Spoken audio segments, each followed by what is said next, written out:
Hello दोस्तों। आज की इस वीडियो में हम जानेंगे वर्क स्पेस के बारे में। तो देखिए, विंडो मेन्यू पे जाने के बाद आपको मिलता है वर्क स्पेस। अब एक बार इसको ध्यान से देखते हैं। सबसे पहला जो वर्क स्पेस का ऑप्शन है वो है स्मॉल स्क्रीन, फिर है एसेंशियल्स, फिर है डेवलपर, फिर है डिजाइनर, डिबग, क्लासिक, बेसिक और एनिमेटर। चलिए इसको बारी बारी ऑन करके समझते हैं। सबसे पहले अगर हम बात करें स्मॉल स्क्रीन की, तो अभी आप जो देख रहे हैं ये स्मॉल स्क्रीन है। और इस वर्क स्पेस में आपको छोटा सा टाइमलाइन दिखाई देता है, और उसके अलावा स्टेज का साइज सबसे ज़्यादा दिखाई देता है, और कोई भी पैनल्स यहाँ पे आपको ओपन नहीं दिखाई देते। अब चलते हैं विंडो मेन्यू से दूसरे वर्कस्पेस पे, यानी एसेंशियल्स। तो इसमें आप देख सकते हैं जो शुरुआत में ज़रूरी पैनल्स होते हैं, यानी कि एक जनरल तरीके से जो पैनल्स की रिक्वायरमेंट होती है वो सारे ओपन्स होते हैं। और यहाँ पे स्टेज आपको कुछ ऐसा दिखाई दे रहा है, टूल्स दिखाई दे रहे हैं, टाइमलाइन की हाइट थोड़ी बढ़ चुकी है, और यहाँ पे by default property panel open दिखाई देता है। फिर आते हैं विंडो वर्कस्पेस, और यहाँ से हम लेते हैं डेवलपर।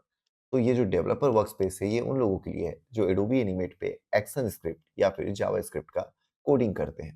तो उनके लिए इस पे कोड करना आसान हो जाता है, साथ ही उस कोड को डिबग करना भी आसान हो जाता है। तो ऐसे लोगों के लिए यहाँ पे एडोबी एनिमेट देता है आपको डेवलपर का वर्कस्पेस। तो चलिए अब अगले वर्कस्पेस पे चलते हैं, और ये है आपका डिजाइनर। तो अगर आप आर्ट वर्क बनाना चाहते हैं, यहीं पे आप ड्राइंग करना चाहते हैं, तो फिर आपके लिए है ये वर्कस्पेस। ओके, तो चलिए अब चलते हैं विंडो मेन्यू से वर्कस्पेस में डिबग पे। अगेन ये जो डिबग वर्कस्पेस है ये है आपके कोडर के लिए। तो अगर आप कोडिंग कर रहे हैं, यानी कि अगेन जावास्क्रिप्ट या फिर एक्शन स्क्रिप्ट का यूज कर रहे हैं, और आप उसे प्रॉपर सही तरीके से चेक करना चाहते हैं, तो आपको आप देख सकते हैं यहाँ पे आपको आउटपुट विंडो ओपन मिलता है। और कोडिंग करने के लिए जो जो रिक्वायरमेंट है, जैसे कि वेरिएबल पैनल, ये सारे आपको यहाँ पे ओपन मिलते हैं। बाकी टूल्स वगैरह यहाँ पे हाइड हो चुकी हो।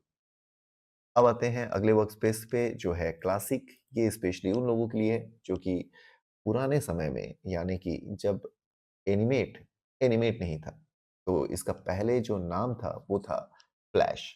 तो जब ये मैक्रोमीडिया फ्लैश था, उस समय हमें जो वर्कस्पेस मिलता था, वो वर्कस्पेस आपको यहाँ पे दिखाई देता है। अब आते हैं अगले वर्कस्पेस पे, और वो है आपका बेसिक वर्कस्पेस। इसमें आपका जो इंटरफेस है वो कुछ ऐसा दिखाई देता है। यहाँ पे कुछ टूल्स दिखाई दे रहे हैं, टाइमलाइन दिखाई दे रहा है, स्टेज दिखाई दे रहा है, और कुछ पैनल्स पहले से ओपन दिखाई दे रहे हैं। अब आते हैं अगले वर्कस्पेस पे, जो है एनिमेटर। ये स्पेशली उन लोगों के लिए जो एनिमेशन क्रिएट करना चाहते हैं। तो एनिमेटर लोगों का जो सबसे ज्यादा पसंदीदा वर्कस्पेस है वो है आपका एनिमेटर वर्कस्पेस। अगर आपने किसी तरीके से कोई चेंजेस कर दिया, यानी कि अगर आप वर्कस्पेस पे आ गए, और यहाँ पे अगर आपने एनिमेटर में किसी पैनल को क्लोज कर दिया, या फिर आपने मूव कर दिया, और आप चाहते हैं वापस से पहले की तरह ये रीसेट हो जाए, तो आप रीसेट का यूज कर सकते हैं। तो वापस से देखिए, जैसा ओरिजिनल वर्कस्पेस था बिल्कुल वैसा सेट हो चुका है। आई होप कि आपकी वीडियो अच्छी लगी होगी और आप वर्कस्पेस के बारे में जान चुके होंगे। बाकी आप कमेंट करके बताएं कि आपका फेवरेट वर्कस्पेस कौन सा है। मैं आपसे मिलूंगा अगले वीडियो में, तब तक के लिए लेते रहें वीएफएक्स वाला ज्ञान। धन्यवाद।